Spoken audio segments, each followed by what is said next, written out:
अब जो मैं आपको खबर देने जा रहा हूँ शायद वो सुन के आप लोगों के होश उड़ जाएं, क्योंकि मेरे तो उड़ गए थे जब मैंने ये पढ़ी थी। कराची में मुर्दा जानवरों की चर्बी से कुकिंग ऑयल बनाने का इंकशाफ हुआ है। मुर्दा जानवर, समझ रहे हैं आप, डेड एनिमल्स। कोरंगी की बिलाल कॉलोनी में मुर्दा और बीमार जानवरों की चर्बी से मुबैना तौर पर मुजरे सेहत तेल तैयार किया जा रहा है, जिसके बाद जिले इंतजामिया और सिंध फूड अथॉरिटी मुतहरिक हो गई। असिस्टेंट कमिश्नर कोरंगी ने सिंध फूड अथॉरिटी को खत लिखकर आगाह किया कि गैर कानूनी फैक्ट्री में मुर्दा जानवरों की चर्बी से बोरियों में जखीरा की जाती है और जिन्हें खुली आग पर उबालने के बाद मुबैना तौर पर कुकिंग ऑयल तैयार किया जाता है। ये वो ऑयल जो कि खुला हमें मिलता है पंसारी की दुकानों से, लेफ्ट राइट शॉप से, और हम अपने खाने में इस्तेमाल करते हैं, बच्चों को खिला रहे हैं। अच्छा, ये मुर्दा जानवरों से बनता है। साइम, अच्छा एनिमल फैट होता है, लेकिन उसका dead animal fat obviously dead animal ही होता है। No, but like, लेकिन इसका मतलब ये है, यहाँ पे क्लियर करते जाए कि मुर्दा जानवरों के चर्बी से मुराद ये है कि बहुत पुरानी चर्बियां जो जमा की, जो कुर्बानी की जमा करके लाते हैं ना ये चर्बियां, हाँ जी, ये वो है बेसिकली। वैसे तो एक जानवर को ज़िबा करने के बाद ही उससे चर्बी निकाली जाती है, लेकिन फ्रेश लेकर फ्रेश की जाती हैं और ये बड़ी वो उसका एक प्रोसीजर होता है, वो हिलाल होते हैं, वो ज़िबा होता है। मुर्दा तो हमारे लिए वैसे ही जानवर खाना, आपको पता है कि उसके एक रिलीजियस उसकी भी एक उसमें एक पॉइंट है, एक वैल्यू है, वो हम नहीं खा सकते मुर्दा जानवर, और उसकी ना उसकी चर्बी इस्तेमाल कर सकते हैं। मूविंग फॉरवर्ड जनाब, बात कर लेंगे इसी हवाले से कि क्या चल रहा है कराची में। Deputy director vigilance Sindh food authority Basit Abbasi साहब हमारे साथ मौजूद हैं। बासित साहब, बहुत शुक्रिया, आपने बाखबर सवेरा के लिए वक्त निकाला। अब बिलाल कॉलोनी में जिस फैक्ट्री में ये इंकशाफ हुआ है कि मुर्दा जानवरों की चर्बी से कुकिंग ऑयल तैयार किया जा रहा है, ये आपको लीड कैसे मिली और अब तक क्या इंक्वायरी की गई है, क्या एक्शन लिया गया इनके खिलाफ? देखिए, फर्स्ट ऑफ ऑल मैं थैंक यू कहना चाहूँगा ARY का, क्योंकि वहाँ ARY का एक प्रोग्राम हुआ है, उसके बाद वो वीडियो वायरल हुई है through out the province and Pakistan. After that हमें DC कोरंगी के डिस्ट्रिक्ट से भी लेटर आया है कि उस बिलाल कॉलोनी को उन्होंने पॉइंट आउट किया है कि यहाँ पे ये एक्टिविटी चल रही है। सिंध फूड अथॉरिटी कल से उस इंस्पेक्शन के पीछे अपने इन्वेस्टिगेट करना चाह रही है कि आया ये जो ऑयल वगैरह ये निकाल रहे हैं ये ह्यूमन कंजप्शन के लिए यूज़ करा जा रहा है, या फिर ये जो फैट निकाला जा रहा है, या फिर ये सोप के लिए यूज़ किया जा रहा है।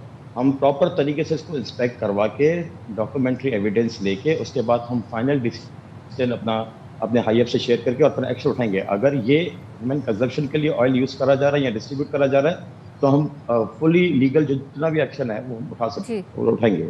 अच्छा, तो ये कितने अरसे से फैक्ट्री काम कर रही थी? अभी तक इस फैक्ट्री का पता क्यों नहीं चल सका? क्या इसके ऊपर किसी की सरपरस्ती तो नहीं थी? और ये भी बताइएगा कि ये पता चल सका है कि ये जो ऑयल था किन किन इलाकों में सप्लाई किया जा रहा था, वहाँ पर कार्रवाइयाँ हुई हैं? देखिए, हमारे कंसर्न डिस्ट्रिक्ट की टीम सभी काम कर रही हैं, वो यही चीज़ मालूम लगाने की कोशिश कर रही है कि आया ये लोकल एरिया से सप्लाई हो रहा है और आया कि ये दिया जा रहा है सोप इंडस्ट्री को, सोप बनाने के लिए, कपड़े धोने के साबुन इससे बनते हैं।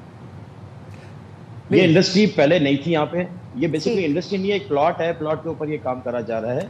अगर मैं आपको कुछ फर्दर एक चीज़ ऐड करूँ कि रिसेंटली एक और कार्रवाई हो चुकी है 12 जून को, वो भैंस कॉलोनी के बैक साइड पे थी। वहाँ सुखान एक पुलिस स्टेशन है जिसके हमने FIR भी वहाँ लॉन्च की है और वो अंडर इन्वेस्टिगेट है वो भी।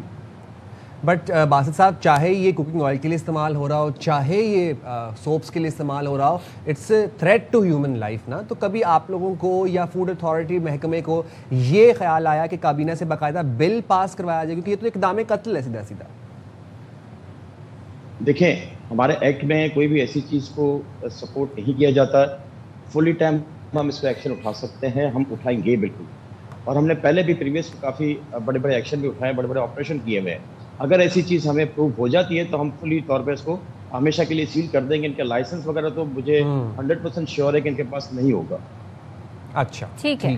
बासित अब्बासी साहब, बहुत शुक्रिया आपके वक्त का। और साइम, इस तरह की ये चीज़ें हो रही हैं, ये वाकई देख के आपको बड़ी घिन आती है और बड़ी कोफ्त होती है कि आप पता नहीं क्या खा रहे हैं, क्या नहीं खा रहे। इस मुल्क के अंदर बस यही एक थोड़ी सी खराबी है कि यहाँ पे चेक एंड बैलेंस है, लेकिन चेक एंड बैलेंस नहीं है। मतलब अथॉरिटीज़ हैं, उनके पास लॉज हैं, लेकिन उनकी जो गिरफ्त है वो बड़ी कमज़ोर है। हमारे यहाँ छोटी छोटी जो फैक्ट्रियाँ हैं वो काम कर रही है, लेकिन हमें बहुत देर से पता चलता है जब वो पूरे शहर में, पूरे इलाके में फैल चुकी होती हैं। उसके बाद हमें पता चलता है, लो जी यहाँ एक फैक्ट्री काम कर रही थी, वो ये गंदी गंदी चीज़ें बना रही थी।